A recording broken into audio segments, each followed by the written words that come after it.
Yes, yes, yes. Magandang araw muli sa inyo mga kasama. Nandito naman si Kuya Goods, nagbabalik.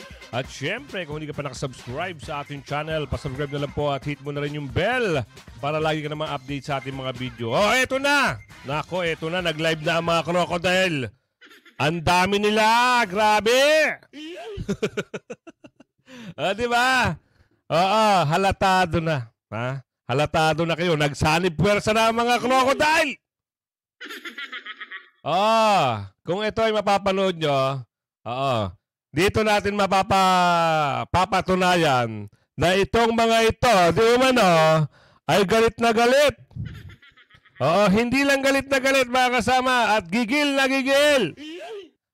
Gusto talaga nilang ang BP ay magkaroon ng isang problema para sa 2028 wala na rin silang mga problema. Ito mga ito. Nakakatuwa kayo. Panoorin natin mga kasama.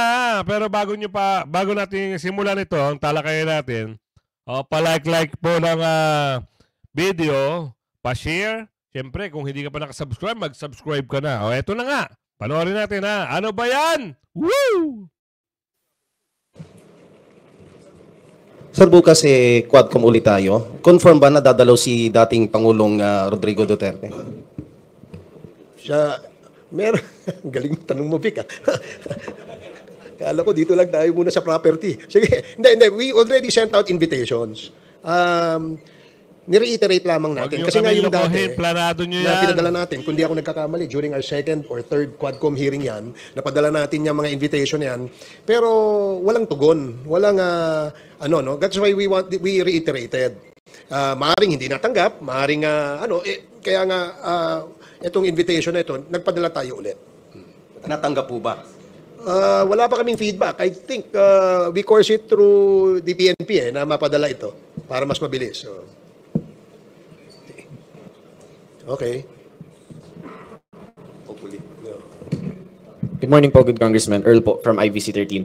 Sir, on another topic, sa press con po ni Vice President Sara Duterte and over the weekend, ilan... Ayan na, ha?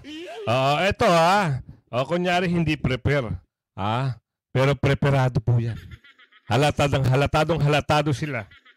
Sige, tuloy. Sa mga House leaders natin na nagpahayag ng kanilang pagkabahala sa ilang mga statement na binitawan ng ating Vice Presidente. Any comments or reaction po on this one, sir? Thank you.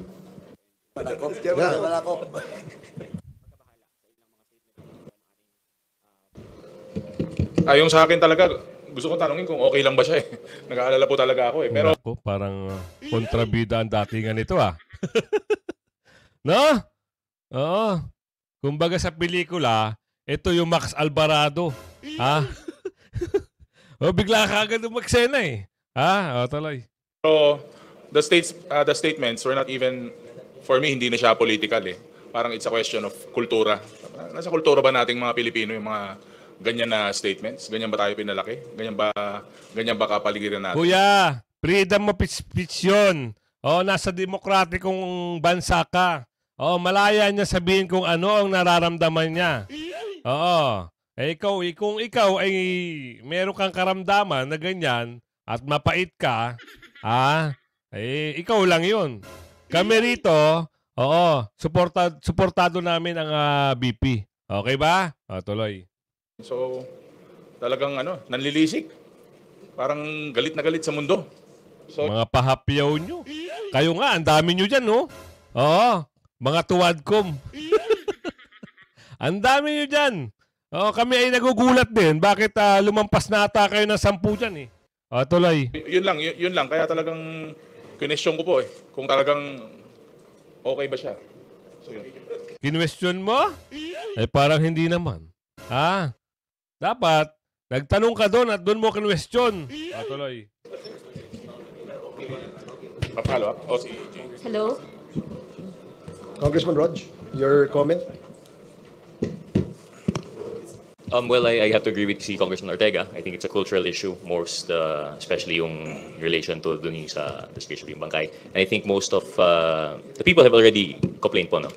I think it doesn't really involve any comment on our part as congressmen, and we leave it to the people to decide on how they would see that as qualities of a leader. Yun po.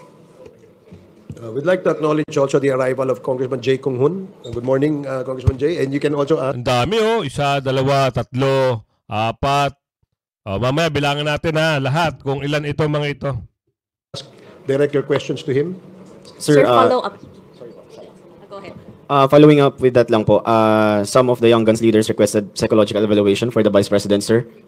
Would this be firm or may re-recommenda daw po ba tayo na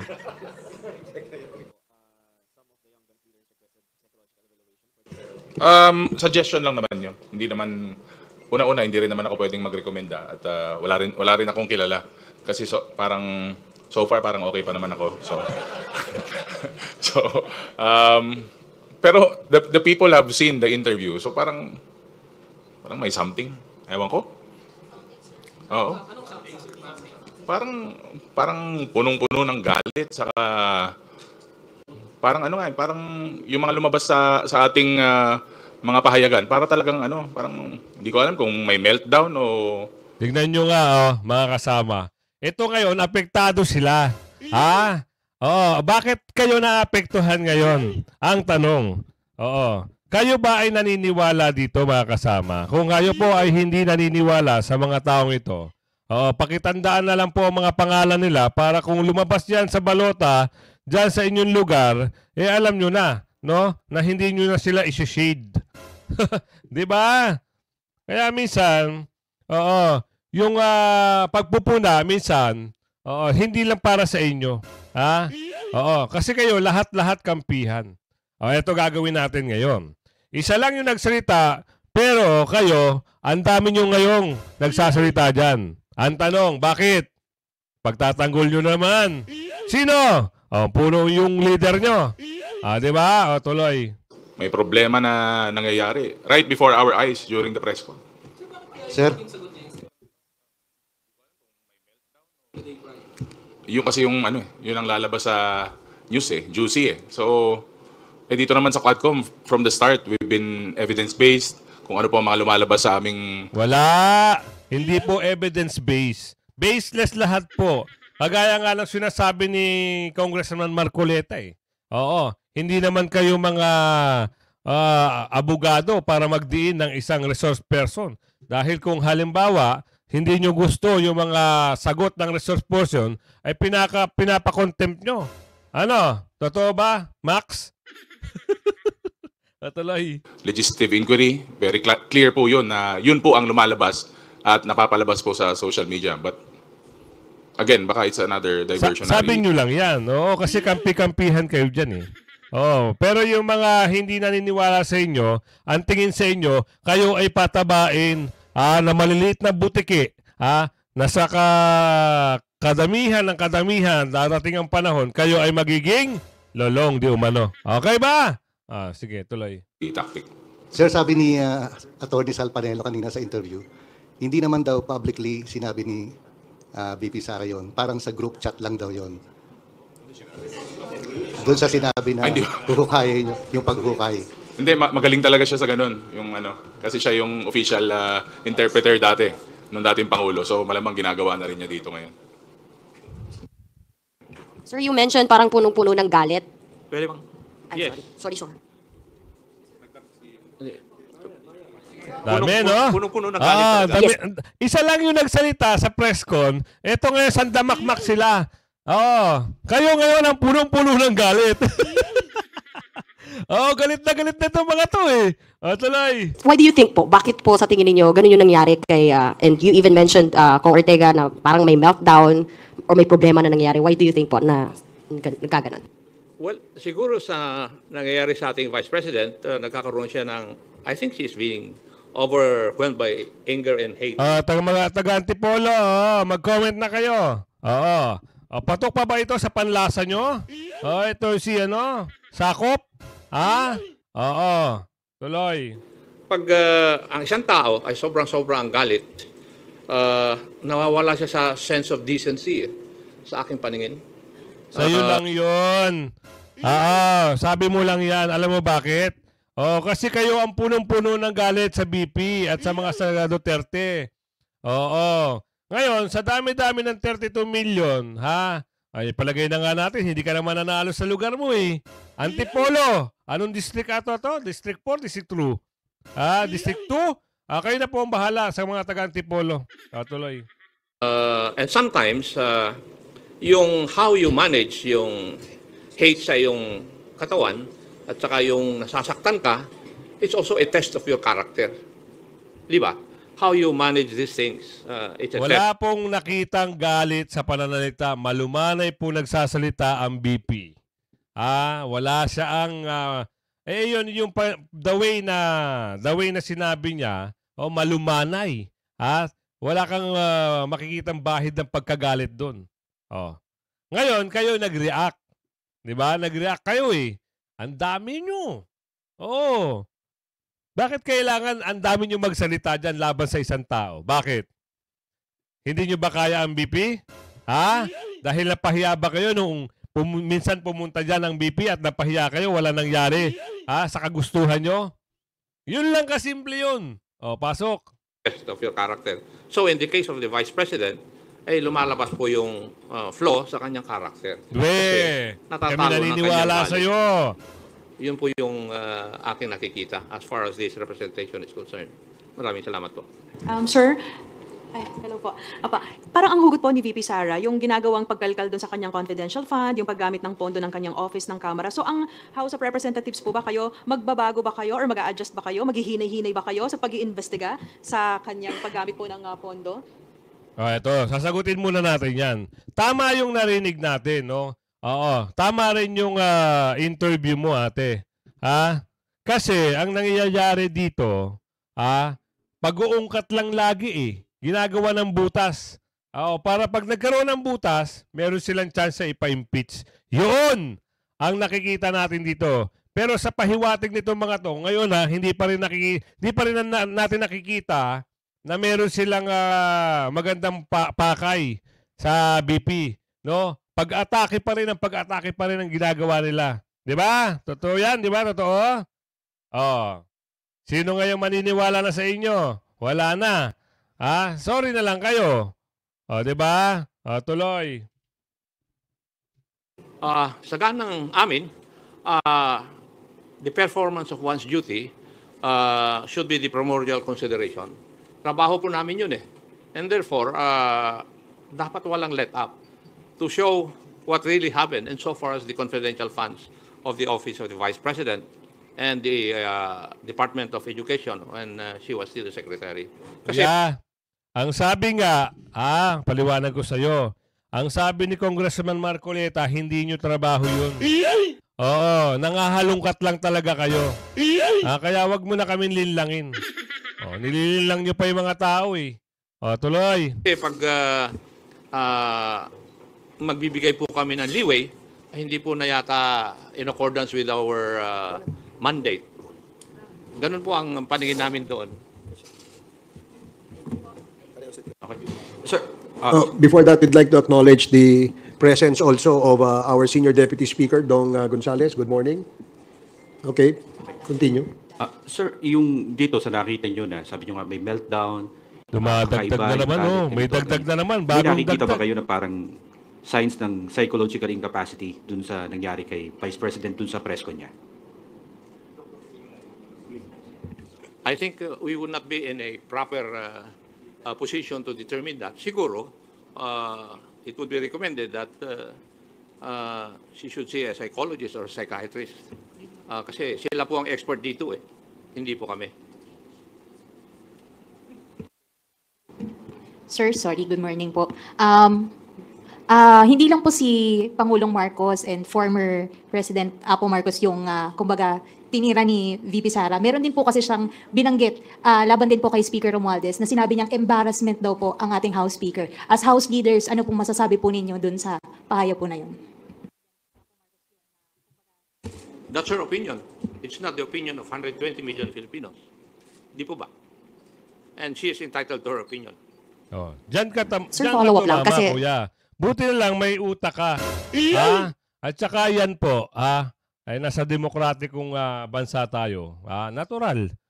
Pwede siya magsalita kung ano yung nais niya. 'Di ba? At hindi ka pwedeng maging balat sibuyas. Alam niyo bakit? kayo ay isang public servant. Kung magiging balat sibuyas kayo, wag na kayo. Hindi na kayo pwede dyan. Eto, nakikita natin, puro balat sibuyas itong mga ito. Kinakampihan kagad kung sino yung leader. Ang dami. Ngayon, ang nangyari, kampi-kampihan, laban na naman sa isa. Tuloy. Yung embarrassment po is stemming from doon sa sinabi ni VP Sara na tumanggap daw po ng suhol si Speaker Romualdez. Do you know anything about this or what can you say about this po? Suhol saan yun? She did not expound or elaborate po yung tungkol doon. Sa susunod daw niyang press con. So we will not be commenting on that kasi hindi naman namin alam kung ano suhol yan. Hayaan mo po muna mag-expound siya. Then we'll answer the issue about it. And second siguro, I'd just like to add, no? Ito pa.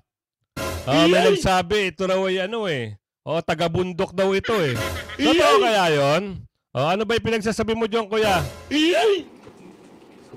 Just like what we have done with the Office of the Vice President. Narinig nyo? Just like what we have done to the Office of the Vice President. Ibig sabihin, ganun na naman ang gagawin nila. Di ba? Sa Pangulong Duterte. Planado nyo na yan Di ba? Yan talaga ang plano nyo. Abangan natin bukas. Tignan natin kung ano mangyayari. Baka mamaya hindi nyo kaya magsalita na naman. Hindi naman kayo magsalita. Ang kaya nyo lang yung si Senator Marcoleta. Baka mamaya pag andyan na ng dating Pangulo, hindi kayo makapagsalita. Matulala kayo. Tuloy. Giving due courtesy to that office. Ang unsolicited advice po is the Vice President should also give due courtesy to the office of the President and of course to the late President Marcos Sr. Yun lang po. Kasi well in fact, for the record, napakaganda na pong binigay naming courtesy sa kanya nung she was invited during the Good Government Committee hearing. Well, in fact, he was allowed to speak. Bakit? Bakit naman kung hindi papayagan magsalita ginawa nyo, iniimbitahan nyo, tapos hindi nyo pagsasalitain dyan? Ano ba naman kayo? Meron ba kayong brain? Inimbitahan nyo, tapos hindi nyo pagsasalitain? Yung pala ang balak nyo? Ano pinagsasabi mong kortesiya na? Malupit. Tuloy. While not taking her oath. So, yun lang po, unsolicited advice. Just give due courtesy to the office. Okay. Ito. Yung mga taga... ano bang distrito ito? Party list ba ito? Hindi ko pa kasi kabisado kung ano yung status ng nito Party list ba ito, mga kasama? Kung alam nyo, sa lugar nyo, tapon sa inidoro. Para hindi na pamarisan. Hindi na maging mayabang dyan sa kamera. Tuloy. President. Well, Congressman Gonzales po, Well, regarding dun sa suhol, hindi po namin alam yun. Diba? Ang pagkaalam ko po, from the day of the campaign, ang kasama po ni Vice President Sara ay si Speaker Martin Romualdez. Alam niyo po, sa totoo lang, pag nag-uusap kami ni Speaker, kasi po may survey na lumabas na mababasa sa Pampanga during those times, ang pinakiusap ni Speaker Romualdez sa amin na kung pwede tulungan si Vice President Sara sa Pampanga. Kasi nga, may kandidatong Kapampangan doon, si Kiko Pangilinan. Babaliktarin mo pa Oo.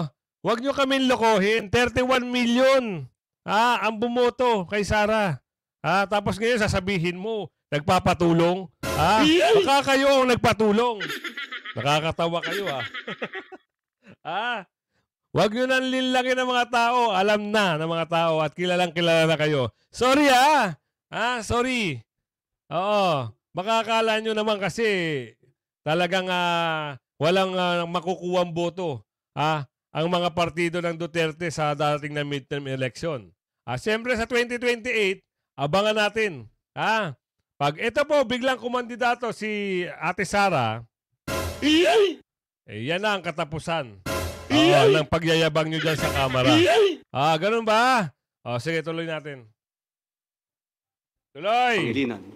At mataas si Kiko Pangilinan kasi Kapampangan. So, win-workout po namin yun. At from day one up to the proclamation, kasama po si Speaker Martin Romualdez. Ang kwento, lahat po, siya po ang nagmamalasakit kay Vice President Sara. Kaya nagtataka po ako, biglang bumaliktad, na kung hindi sa'yo... Sinong bumaliktad? Oo, alam nyo. Oo, napaka-ano nyo. Oo, hindi kayo nagsasabi ng totoo. Oo, nililin lang nyo. Oo, aping-aping na kayo ngayon eh. Ito ang usapin lang ha. Isang tao lang po ang nagsalita sa press conference ni Ate Sara. Ha? Pero ngayon kayo, to the rescue. Oh, 10 kayo mahigit ata dyan eh. Oh, kulang pa. Meron pang taga Batangas na hindi pa bumatin. Oh, yung 2 pang taga Maynila. Oh, tuloy. Speaker Martin Romualdez, hindi ako naging Vice President. Meron pong statement ganyan nung napanood po natin. Saan? Ilabas mo. Kaya sana po, hindi po natin alam kung ano ang nasa isip ni Vice President Sara. At yun man lang sabihin mo na uukayin mo yung tatay at itatapon mo sa West Philippine Sea. Ako po isang nasaktan bilang anak. Kung ako po si... Baka naman sinabihan kayo. Oh, ipagtanggol nyo ako. Kayo mga tuta ko. Pagtanggol nyo ako. Nasaktan kayo? Bakit? Bakit kayo nasaktan? Naku.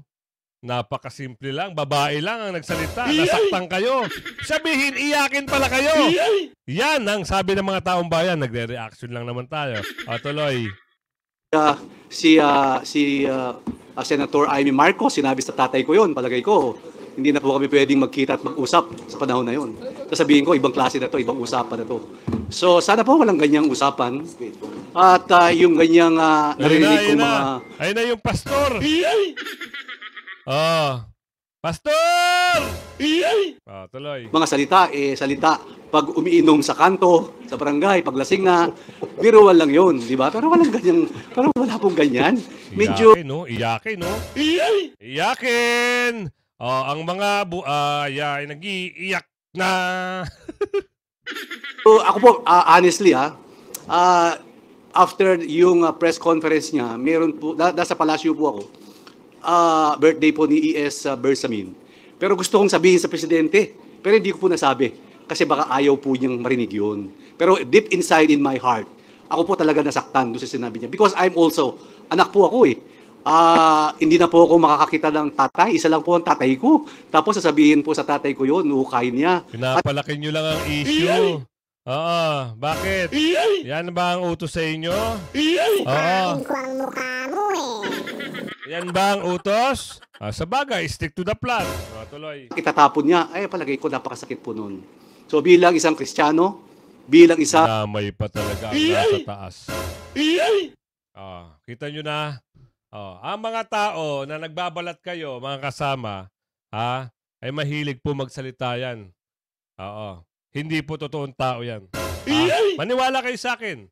Ako, hindi nyo ako makikita rito. Nagsasabi ako ng yung mga mapagpala. Ibang klaseng tao yan. Kailangan maging totoo ka. Huwag mong gagamitin ang pangalan ng nasa itaas. Anak ng diba? Naku. Tuloy mo. Ang batang pinalaki sa maayos, palagay ko, foul po yun. Salamat po. Thank you. I would like to acknowledge also the presence of the chairman of the Committee on Human Rights, our co-chair sa Quadcom, Congressman Benny Abante. Good morning. Mr. Chair, in addition to that, na sinabi po ni SDS, alam nyo, kahit pagbalik-balik na din natin ang mundo, yung ating pong former president, si Ferdinand Marcos Sr., malaki po nagawa niya sa bansang Pilipinas. Kahit sabihin na natin na inakusahan siya na diktador at napatalisik siya ng ating pong mga kababayan. Ayan ka na naman. Sabi nga ng taga Laguna, nag-comment dito. Wala ka na rin daw sa listahan nila. Naku. Ano naman yung banat mo kay Ate Sara? Pero at the end of the day, we have to accept that he made a lot of things for the Filipino people.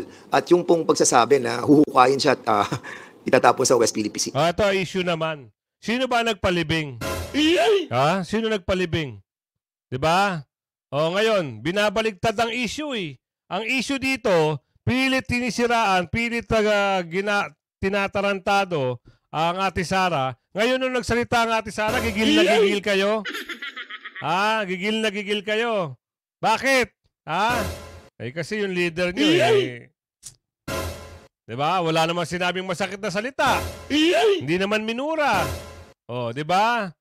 Wala namang ganun. Wala namang PI. Wala namang masakit na salita.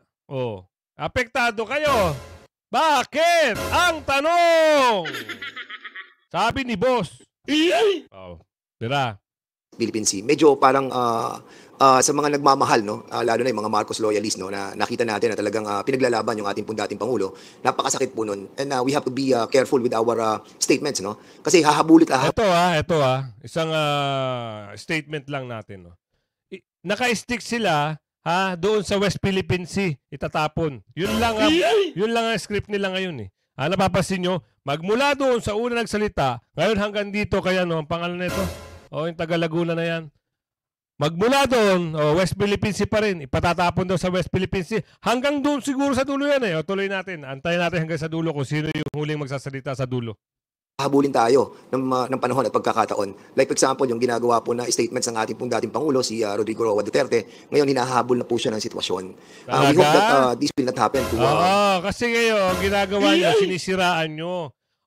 Kayo lang ngayon na nag-uungkat.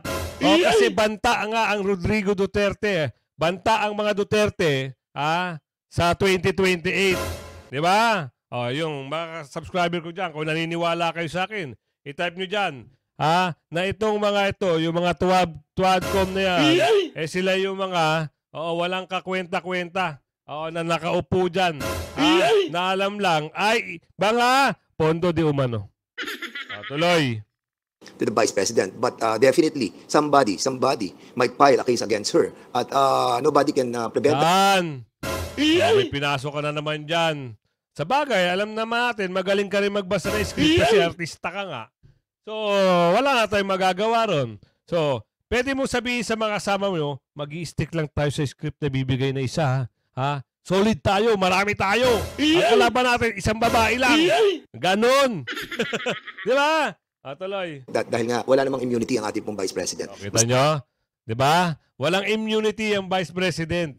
Di ba? Kaya ang lalakas ng loob nyo ngayon. Pero, kung sakasakali magkaroon nga ng investigasyon at eto na, bukas abangan natin. Kailangan makita natin kung ano ang tikas nyo magsalita dyan.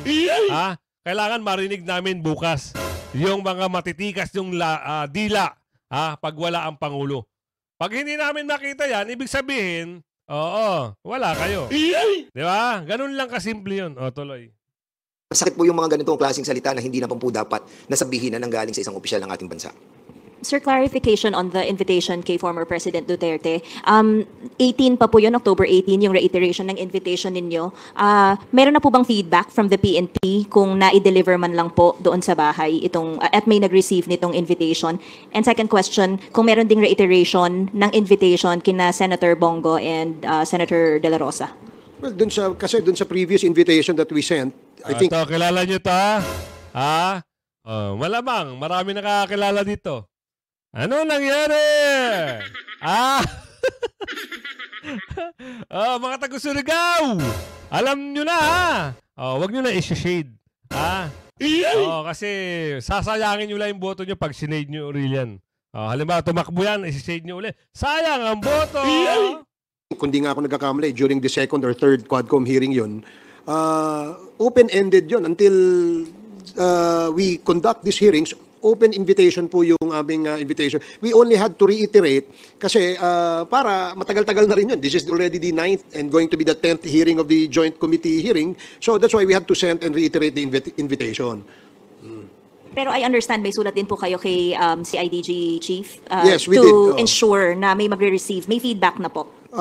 Alam ng mga reporter, nakakapagtaka. Sabi niya, alam ko na may sulat din kayo. Ibig sabihin, ito mga reporter na ito ay di umano'y bayaran. Kung ano-ano man. O kaya naman, ito ay yung mga kaalyado nila di umano. No? Ibang klase. Hindi kagaya si Ate Sara, wala siyang lahat. Rappler, kung ano-ano mga mainstream media dyan. wala silang pinipili. Ito, alam na alam yung script eh. Nagtanong. Tuloy. So, as we speak, wala pa kaming nakukuhang feedback. But we had to course it through the PNP kasi sila ho'y nakakalam ng address doon sa area. And we always do that naman every time we send out invitations to personalities outside of Metro Manila. Ako, magandang umaga po. Habol ko lang po, hingi lang po na reaction dun sa parallel investigation na gagawin ng Senate dun sa EJK at drug war. Well, kami, I'm sure narinig nyo na yung aming opinion tungkol dyan. Kami sang-ayon din kami dyan. No? In fact, mas maganda nga na magkaroon din ng isang parallel investigation dahil wala namang prohibition sa aming rules. And because of merong ganyang klaseng parallel investigation, we do expect that in sync ang lower house at saka ang Senate dito sa usapin tungkol sa EJK. We really have to come up with a law, no, para matigil at hindi na mangyari po itong mga ganitong klaseng extrajudicial killings. Saan? Saan? Ang dami nga natutuwa sa sa war on drugs. Alam nyo, ito sasabihin ko lang sa inyo, yung mga sinasabi nyo na extrajudicial killings, hindi po yan extrajudicial killings. Yan po yung mga talaan na kahit nasagasaan ay sinama na lang sa talaan. Para may makwento lang kayo di umano. At bukod doon, ginagawa nyo na lang ng istorya yan. Diba? Kayo, mag-survey kayo. Sabihin nyo sa mga tao, sang-ayon ba sila sa war on drugs ni dating Pangulong Duterte? Anong sasagot sa inyo? Kahit ikaw nga diba? Sang-ayon ka Tapos ngayon, nakadikit ka dyan sa napakaraming nagbibigay sa'yo ng regalo di umano, pondo di umano. Nag-iba na ang tono ng kanta. Diba? So ayan, sinasabi ko sa inyo kung kayo ay naniniwala pa sa mga ito, nakahilera na yan, ayan, comment nyo rito. Kami po ay naniniwala dyan. Ay kung hindi naman kayo naniniwala, comment nyo pa rin para mapag-usapan natin na itong mga ito, sila ay nagkakampi-kampihan na lang di umano, para sa panggigipit nga. Yan sabi ko nga sa iyo, kung hindi ka pa nakasubscribe, mag-subscribe ka na para hindi ka huli sa balita. Yan, hanggang sa muli. Bye-bye!